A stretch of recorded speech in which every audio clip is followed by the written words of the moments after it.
আসসালামু আলাইকুম অনার্স শিক্ষার্থী বন্ধুরা, কেমন আছো তোমরা? আশা করি সবাই অনেক অনেক ভালো আছো এবং অনেকেই দুশ্চিন্তার মধ্যে রয়েছো যে তোমাদের রেজাল্ট কবে প্রকাশ করা হবে এবং তোমরা রেজাল্ট কিভাবে বের করবে, কিভাবে দেখবে। তো সেই বিষয়ে আজকে আমি একটা ভিডিও তৈরি করেছি। অবশ্যই ভিডিওটি খুব গুরুত্বপূর্ণ হতে চলেছে, ভিডিওটি সম্পূর্ণ দেখবে, তাহলে কিন্তু তুমি ক্লিয়ার হয়ে যাবে কিভাবে তুমি রেজাল্ট দেখবে এবং কত তারিখ রেজাল্টটা প্রকাশ করা হবে। সো বন্ধুরা, তোমরা জানো যে জাতীয় বিশ্ববিদ্যালয়ের সকল কার্যক্রম কুরবানি ঈদের জন্য বন্ধ ছিল। তো কুরবানি ঈদ শেষ হওয়ার পরপর তোমাদের হচ্ছে 14 তারিখ বন্ধটা শেষ হবে, 15 তারিখ থেকে কার্যক্রম শুরু হবে। তো 15 তারিখ 16 তারিখ তারা দুইটা মিটিং কনফারেন্স ডেকেছে। সেই মিটিংয়ের মধ্যে কিন্তু তারা কথা বলবে, মিটিংয়ের মধ্যে কিন্তু এই বিষয়ে কথা বলবে যে রেজাল্টটা কীভাবে প্রকাশ করা হবে এবং কত তারিখ প্রকাশ করা হবে।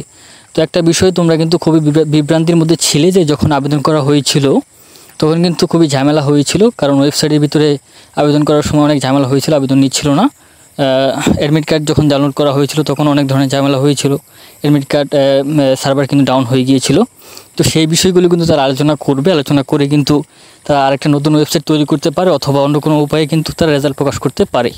সো বন্ধুরা, অবশ্যই ভিডিওটি শেয়ার করে দেবে তোমার বন্ধুর কাছে, যাতে সে দেখে উপকৃত হতে পারে এবং পরবর্তী আপডেট পাওয়া মাত্র তোমাদেরকে জানিয়ে দিব।